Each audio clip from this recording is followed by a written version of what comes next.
Dysmenorrhoea की causes इसकी ये हैं कि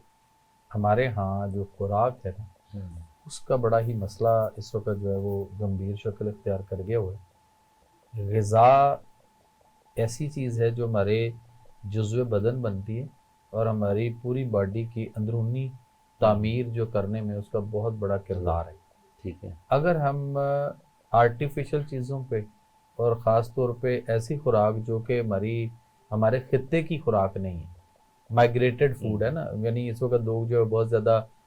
बर्गर, पिज़्ज़ा, शवारमा, या बहुत ज़्यादा लोग चाइनीज़ खाना चाहते हैं, बहुत ज़्यादा लोग जो हैं वो थाई फूड खाना चाहते हैं। तो ये माइग्रेटेड फूड है, जिस खित्ते के हैं, जहाँ के हैं, ये उन लोगों को, अब उन लोगों में भी बहुत सारे मसाइल पैदा हुए, लेकिन चूँकि वो एक इंटरनेशनल चेन्स बनी और पैसा कमाओ एक सिलसिला शुरू हुआ और उसमें वो पूरी दुनिया में जो है वो फैल गया।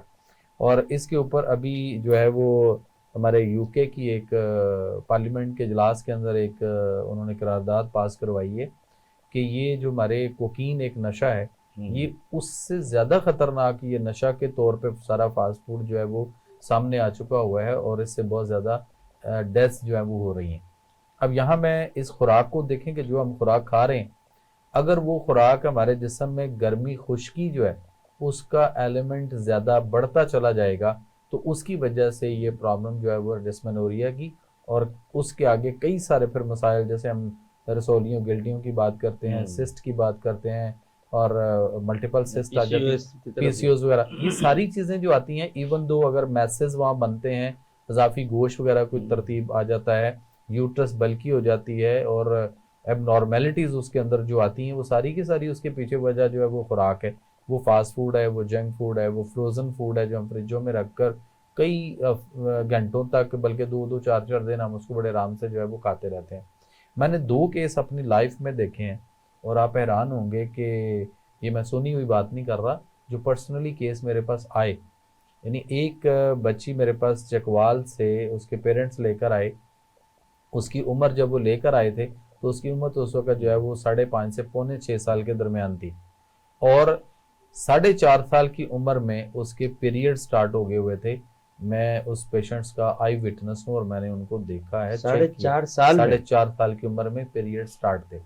अच्छा, दूसरी साइड पे अब ये बात जो है ना, मैंने एक दफ़ा अपने एक लाइव प्रोग्राम में बैठे हुए डिस्कस कर दी, तो उकाड़ा से मुझे कॉल आई और उन्होंने कहा कि जी ये केस ऐसा हमारे पास भी है, हमने वो लेके आना है। तो वो उकाड़ा से एक बच्ची को लेकर आए, उसकी उम्र जो है वो 3.5 से पौने 4 साल थी और उसको 2.5 साल की उम्र में जो है वो पीरियड स्टार्ट हो चुके हुए थे। और जब मैंने उनके हार्मोनल टेस्ट करवाए सारे, जो जैसे एक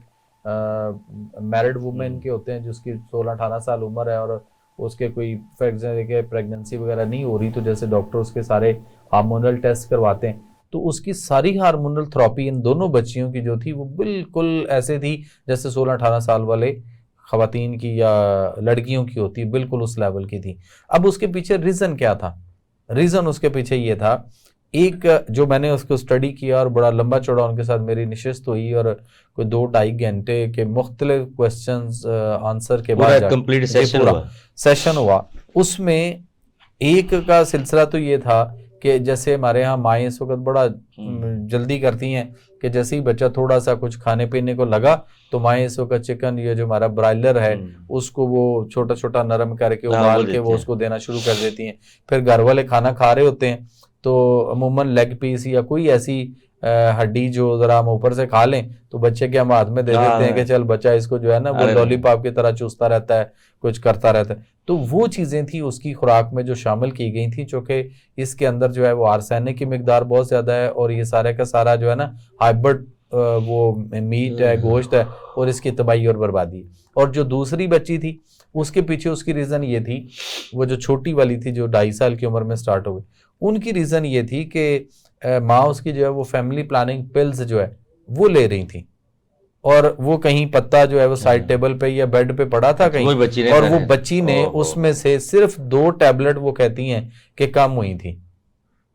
2 टैबलेट उसमें नहीं थी, तो वो 2 टैबलेट कहीं बच्ची ने खाई और उस बच्ची को उसके हार्मोन इस कदर उन दवाइयों से एक्टिव हो गए कि उसके पीरियड आना शुरू हो गए 2.5 साल की उम्र में। तो ये एक बड़ा अलमिया है हमारे यहाँ इस वक्त कि ये जो फैमिली प्लानिंग जो मेडिसन है जो हम ईस्ट्रोजन हार्मोन लेते हैं या खवातीन को दिया जाता है, चूंकि इस इलाज में एलोपैथिक सिस्टम के अंदर तो मास वाइज के और कुछ भी नहीं है। और डॉक्टर साहब बताएंगी, जाहिर है वो पेशेंट देखती हैं इस तरह के कि खवातीन आती हैं और उन डॉक्टरों ने के पेन से आ रहे हैं या नहीं आ रहे या कम आ रहे हैं, तो उसमें वो उनको लगा देते हैं हार्मोनल थेरेपी। असूल ये है कि जितने हार्मोन्स हैं कोई भी हमारे अपनी बॉडी से जो नेचुरली प्रोड्यूस होते हैं वहां से उसकी प्रोडक्शन को सेट किया जाए, उसको बढ़ाया जाए, उनको सपोर्ट किया जाए, ना कि हम बाहर से कोई हार्मोन अगर हम लेंगे तो वो हार्मोन जो है वो हमारे पूरे एंडोक्राइन सिस्टम को और हमारी वो हार्मोनल थेरेपी जो हम एक्सटर्नल ले रहे होते हैं वो हमारे इंटरनल जो हार्मोनल सिस्टम है एंडोक्राइन को, उसकी तबाही और बर्बादी फेर के रख देता है।